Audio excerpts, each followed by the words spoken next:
Hello everyone, math teacher में आप लोगों का बहुत बहुत स्वागत है। तो चलिए आज हम लोग इस वीडियो लेक्चर में डिस्कस करेंगे state and prove Lagrange mean value theorem. ठीक है, जो कि state and prove Lagrange mean value theorem क्या होती हैं, उसकी क्या क्या कंडीशन होती हैं और लैग्रेंज मीन वैल्यू थ्योरम कब वेरीफाई हो जाता है, उसको हम आज इस वीडियो लेक्चर में समझेंगे। ठीक है, और साथ में ही हम लोग एक क्वेश्चन लेंगे इस पे और उस क्वेश्चन को समझेंगे कैसे लैग्रेंज मीन वैल्यू थ्योरम के आधार पे क्वेश्चन को हल किया जाता है। तो चलिए बिना टाइम नष्ट करते हुए हम लोग चलते हैं अपने इस वीडियो लेक्चर पे। तो चलिए, तो यहाँ पे सबसे पहले हम लोग लिखेंगे सॉल्यूशन। ठीक है, तो चलिए यहाँ पे let f x be a real valued function,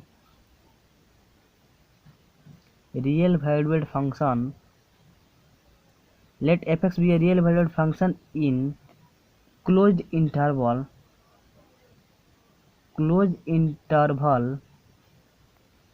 a to b such that देखिए सबसे पहले लेट एफ एक्स भी रियल वैल्यूड फंक्शन होना चाहिए। रियल वैल्यूड फंक्शन क्या होता है, हमने इसके बारे में पहले भी डिस्कस कर लिया है। रियल वैल्यूड का मतलब होता है विदाउट आयोटा, जिसमें आयोटा शामिल नहीं हो। ठीक है, तो उसको रियल वैल्यूड फंक्शन बोलेंगे, वो भी closed interval A to b. तो इसका कंडीशन होता है, फर्स्ट कंडीशन होता है जैसे कि हमने रॉल्स थ्योरम पढ़ा था, तो फर्स्ट कंडीशन इसमें भी होता है एफ एक्स इज कॉन्टिन्यूअस होना चाहिए, continuous in closed interval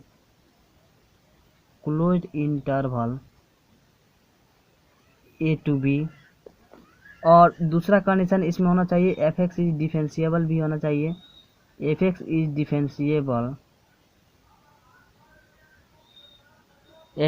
differentiable in open interval A to B. ठीक है, देखिए इसमें फर्स्ट कंडीशन होता है एफ एक्स इज कंटिन्यूअस होना चाहिए क्लोज्ड इंटरवल में ए टू बी, और एफ एक्स इज डिफरेंशिएबल होना चाहिए open interval A to B. ठीक है, तब यहाँ पे देन देयर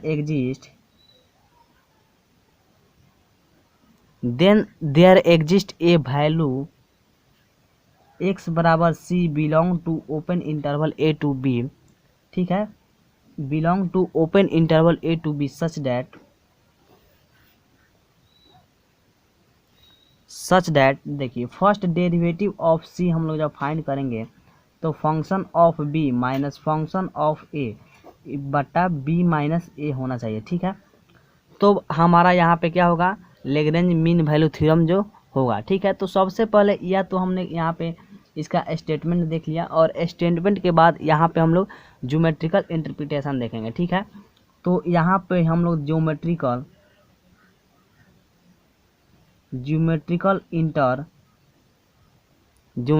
इंटरप्रिटेशन देखेंगे।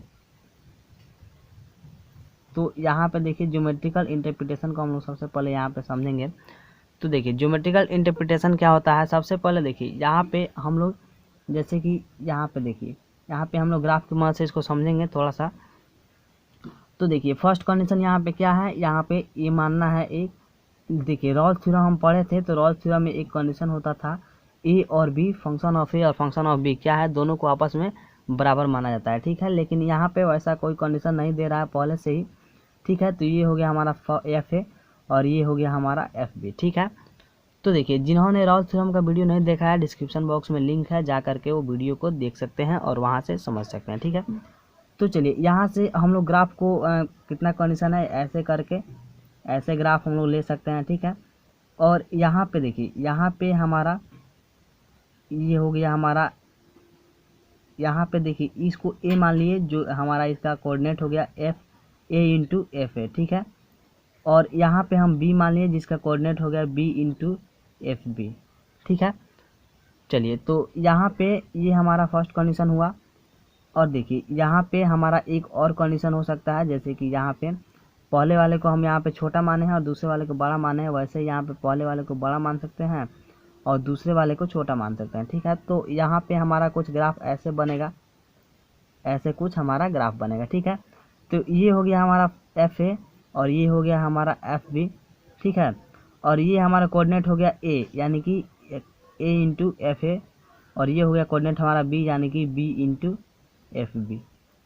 ठीक है। तो चलिए यहाँ पे हमारा दो कंडीशन यहाँ पे ऐसे बनती हैं। चलिए तो यहाँ पे हम लोग ए और बी को आपस में मिलाएंगे तो कुछ ऐसा हमको मिलेगा, और यहाँ पे ए और बी को ऐसे मिलाएंगे तो कुछ ऐसा हमको मिलेगा, ठीक है। तो चलिए यहाँ पे हमने ए और बी को तो आपस में मिला दिया। तो यहाँ पे जब हम लोग ए और बी को आपस में मिलाएंगे तो यहाँ पे एक कंडीशन ये होता है, जब हम लोग ए और बी को मिलाएंगे तो फंक्शन ऑफ सी कुछ ऐसा मिलेगा, जो फंक्शन ऑफ सी जो हमारा सबसे पहला देखिए कंटिन्यूस होना चाहिए, यानी कि ग्राफ जो है कंटिन्यूस है, इसमें कहीं भी रुकावट नहीं है, यानी कि बिल्कुल लगातार ग्राफ होना चाहिए, ठीक है। और डिफरेंशिएबल का मतलब होना चाहिए इसके प्रत्येक पॉइंट पे हमको कहीं ना कहीं टेंजेंट हमको प्लॉट किया जाता है, यानी कि टेंजेंट खींचा जाएगा। तो यहाँ पे हम टेंजेंट खींच सकते हैं, यहाँ पे खींच सकते हैं, इसमें यहाँ पे टेंजेंट खींच सकते हैं, ठीक है, यहाँ पर भी टेंजेंट खींच सकते हैं। और इसमें एक कंडीशन ये होती है, जो भी हम टेंजेंट प्लॉट करेंगे वो हमारा टेंजेंट जो होगा, इस जो स्लोप ऑफ ए बी है, दोनों का जो स्लोप ऑफ ए बी है, दोनों के क्या होगा, टेंजेंट जो होगा ये पैरेलल होगा, ठीक है। यहाँ भी पैरेलल दिख रहा होगा, यहाँ भी, और यहाँ भी पैरेलल होगा। तो यहाँ पे कुछ इस टाइप का, तो पैरेलल जब हो जाएगा, ठीक है, तो यहाँ पे देन तब यहाँ पे एक tangent corresponding x is equal to C हमको कुछ ऐसा मिलेगा, यहाँ पे x is equal to C. तब यहाँ पे कॉरस्पॉन्डिंग इसके x is equal to C मिलेगा। ये हमारा हो गया फंक्शन ऑफ x, और ये भी हमारा हो गया फंक्शन ऑफ x। तो फंक्शन ऑफ x के यहाँ पे कॉरस्पॉन्डिंग एक एलिमेंट मिलेगा x is equal to C, ठीक है। और ये हमारा देखिए यहाँ पे ये जो हमारा है ए हमारा लाइन है, तो ये हमारा हो गया x इज इक्वल टू ए, ठीक है। और ये हो गया बी लाइन है, तो x is equal to b. वैसे ही ये x is equal to a हो गया, और ये x is equal to b हो गया, ठीक है। तो कुछ हमारा इस टाइप का फिगर हमको देखने को मिलेगा, ठीक है। यानी कि ये जो हमारा लेग्रेंज मीन वैल्यू थ्योरम होता है, इसका कहने का मतलब ये होता है इस थ्योरम का, जी जब हम लोग ड्रॉ करेंगे इसके फिगर को तो ए और बी मानेंगे, ठीक है। इसमें कोई कंडीशन नहीं होता है कि ए और बी को दोनों को आपस में मानेंगे। चलिए तो पहला कंडीशन ये होता है, जो हमारा ग्राफ होना चाहिए कंटिन्यूअस होना चाहिए क्लोज इंटरवल में ए और बी में, ठीक है। और दूसरा कंडीशन होता है डिफरेंशिएबल होना चाहिए, यानी डिफरेंशिएबल का मतलब ये है इसके प्रत्येक पॉइंट पे हम लोग टेंजेंट को प्लॉट कर सकें, ठीक है। और ये जो हमारा slope of line A b है उसके पैरेलल हमको कहीं ना कहीं इसमें मिलना चाहिए हमको, ठीक है। तो यहाँ पे पैरेलल मिल रहा है, तो यही हमारा लेग्रेंज मीन वैल्यू थ्योरम कहता है, ठीक है। तो चलिए इसको हम लोग प्रूफ करते हैं और इसको यहाँ पे समझते हैं, ठीक है। तो चलिए यहाँ पे तो the slope of a b, जो हमारा ये है ए बी, इसका स्लोप जब हम लोग निकालेंगे तो सबसे पहले स्लोप निकालने का फॉर्मूला हम लोग बहुत पहले ही ISC में पढ़ चुके हैं, y2 माइनस y1 बटा x2 माइनस x1, ये हमारा स्लोप निकालने का फॉर्मूला होता है। तो चलिए इसी फार्मूला का इस देखिए, तो यहाँ पे ए और बी कोऑर्डिनेट में y2 और y1 और x2 और x1 क्या होगा, तो देखिए जो ए हमारा है तो ये हो जाएगा हमारा x1 y1, और बी वाला जो कोऑर्डिनेट है वो हो जाएगा हमारा x2 y2। तो y2 की जगह पे हमारा क्या होगा, यहाँ पे एफ बी हो जाएगा, और माइनस y1 की जगह पे यहाँ पे एफ ए हो जाएगा। वैसे ही नीचे हमारा पास x2 की जगह पे क्या हो जाएगा, b हो जाएगा, और x1 की जगह पे हमारा a हो जाएगा। तो ये हमारा यहाँ पे स्लोप ऑफ ए बी यहाँ से हमारा निकल गया, ठीक है। तो ये हमारा स्लोप ऑफ ए बी जब यहाँ से निकल गया तो यहाँ पे लिख सकते हैं सिंस, यानी कि चूंकि, तब यहाँ पे function of x continuous, function of x continuous and differentiable, function of x continuous and differentiable in open interval A to b. Continuous and differentiable तो हो गया open interval A to b. तब यहाँ पे देन यहाँ पे then at each point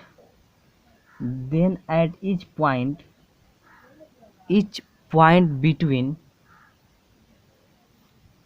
a and b, then तब यहाँ पे each point a and b we get a unique tangent, we get a unique tangent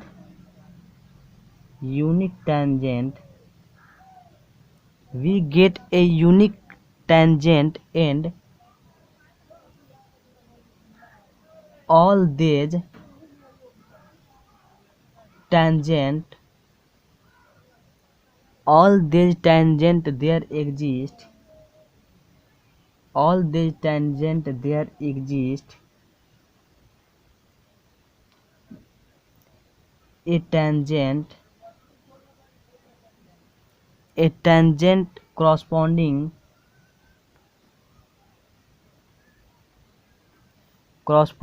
x is equal to c belong to open interval a to b। ठीक है, देखिए जितना भी चीज़ हमने वहाँ फाइंड किया है ग्राफ में वो सारा चीज़ लिख लिया है। Since f x is continuous and differentiable, तब यहाँ पे in open interval A to b then each point between a and b, यानी कि प्रत्येक पॉइंट पर ए और बी के we get a unique tangent, हम एक यूनिक टेंजेंट पाते हैं। And all these tangent there exist tangent corresponding x is equal to c open interval A to b. तब यहाँ पे हमारा देखिए यानी कि ए और बी के प्रत्येक पॉइंट पे ये यूनिक टेंजेंट हम पाते हैं। ठीक है, तब यहाँ पे x इज इक्वल टू सी, यहाँ पे हम यहाँ से निकल के आएगा फंक्शन ऑफ x से जो बिलोंग करेगा open interval A to B. ठीक है, तब यहाँ पे सच दैट यहाँ पे such that it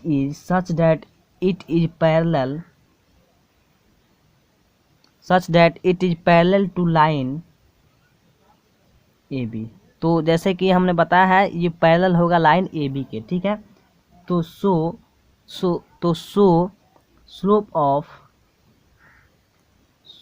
of line A B is equal to slope of line A B is equal to slope of tangent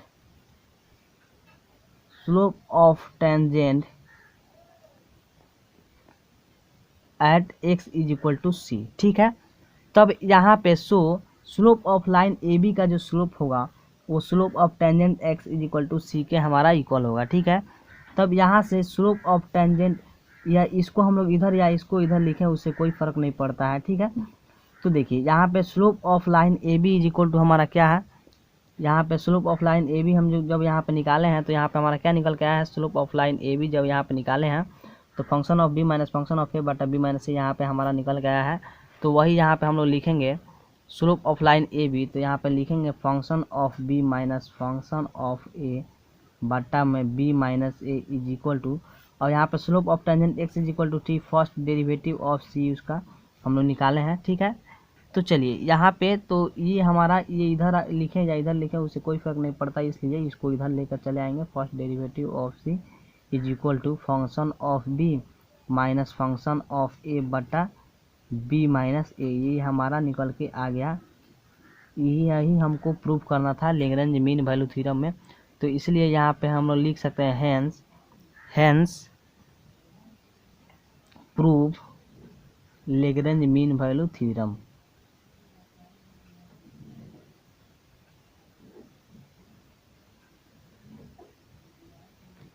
hence Lagrange mean value theorem prove. ठीक है, तो यहाँ पे हमारा Lagrange mean value theorem prove हो चुका है। तो आप यहाँ पे इस वीडियो को पॉज कीजिए और एक एक चीज़ को फिर रिवर्स करके ध्यान से समझिए। ठीक है, तो लैग्रेंज मीन वैल्यू थ्योरम हमारा यही होता है। ठीक है, तो चलिए बिना टाइम नष्ट करते हुए हम लोग इस पे एक क्वेश्चन को समझते हैं, तब हमारा ये अच्छा से क्लियर हो पाएगा।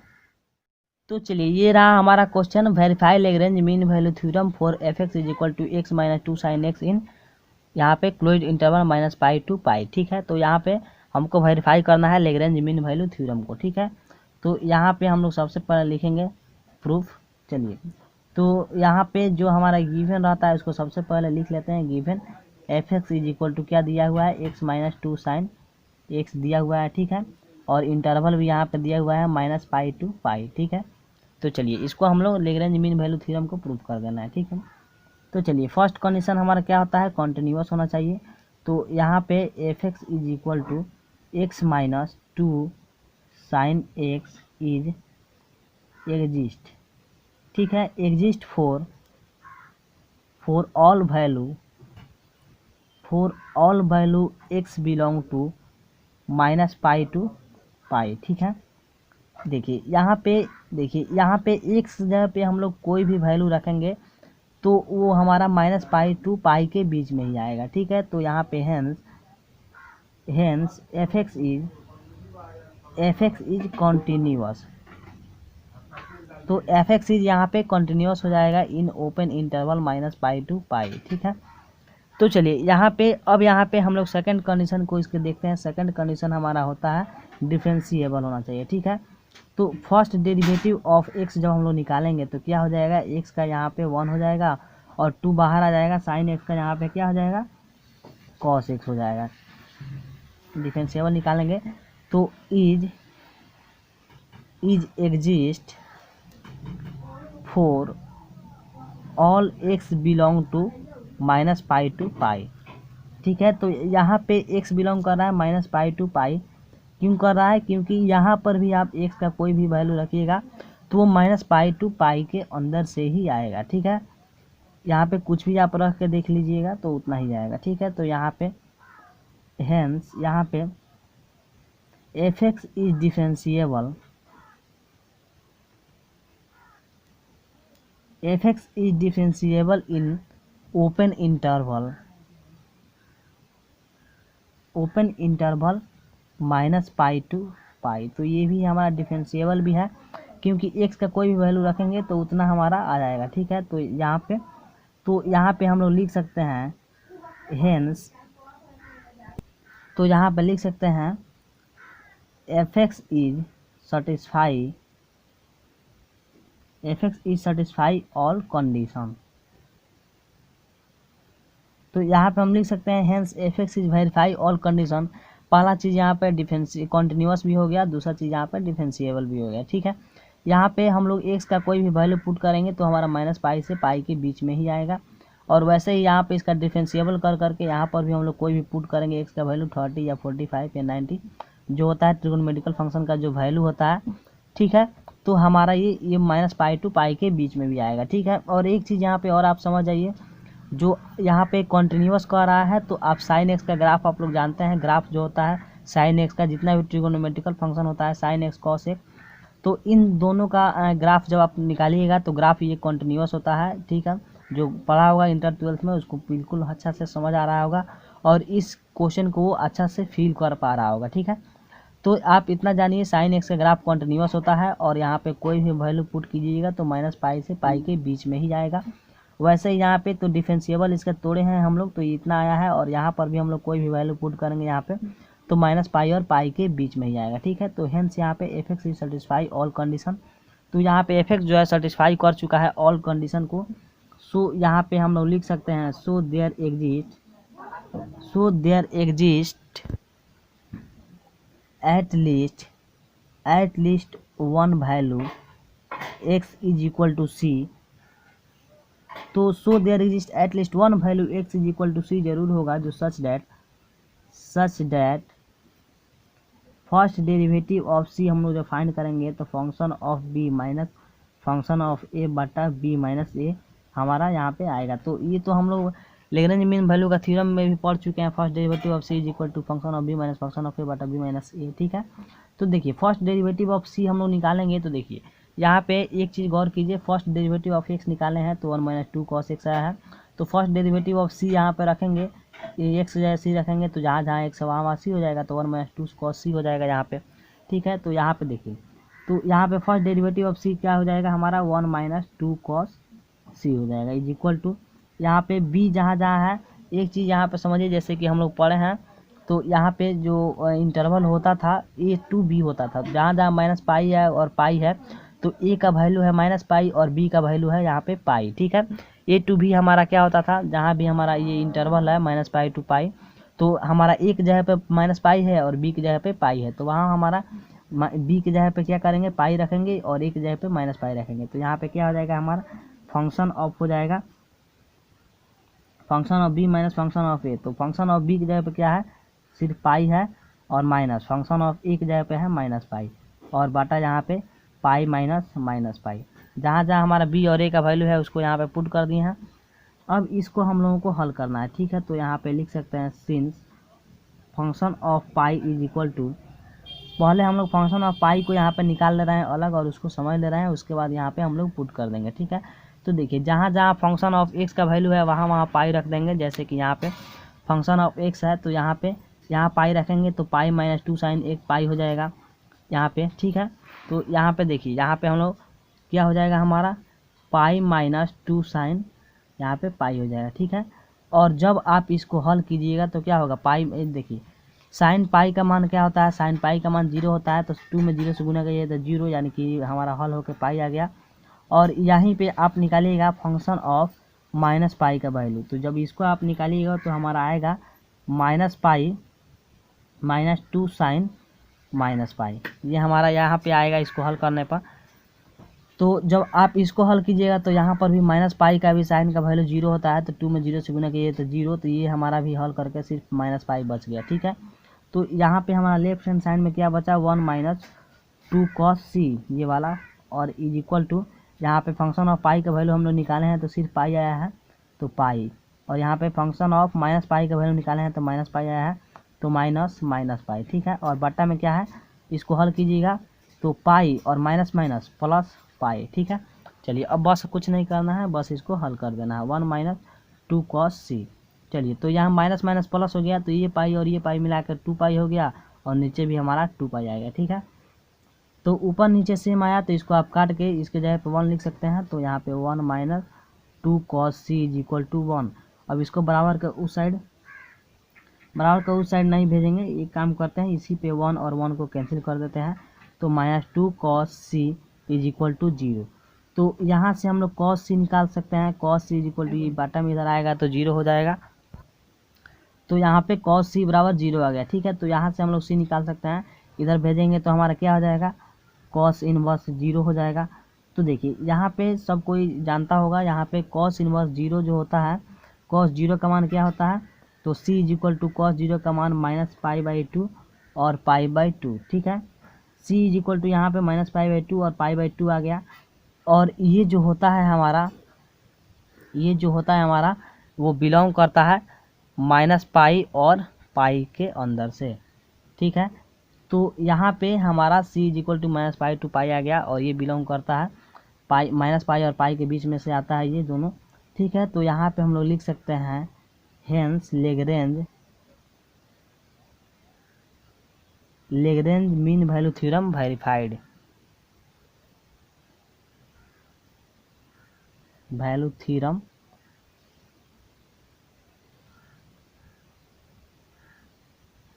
वेरीफाइड। तो यहाँ पे हमारा ये हमारा लेग्रेंज मीन वैल्यू थ्योरम यहाँ पे वेरीफाइड हो चुका है। तो आप वीडियो को पॉज कीजिए और अच्छा से इसको समझ के इसको समझने की कोशिश कीजिए, ठीक है। फिर मिलते हैं नेक्स्ट वीडियो में एक अच्छे नए टॉपिक के साथ। तब तक के लिए हमारे यूट्यूब चैनल पर आने के लिए, वीडियो को देखने के लिए हृदय की गहराइयों से प्रेम पूर्वक धन्यवाद।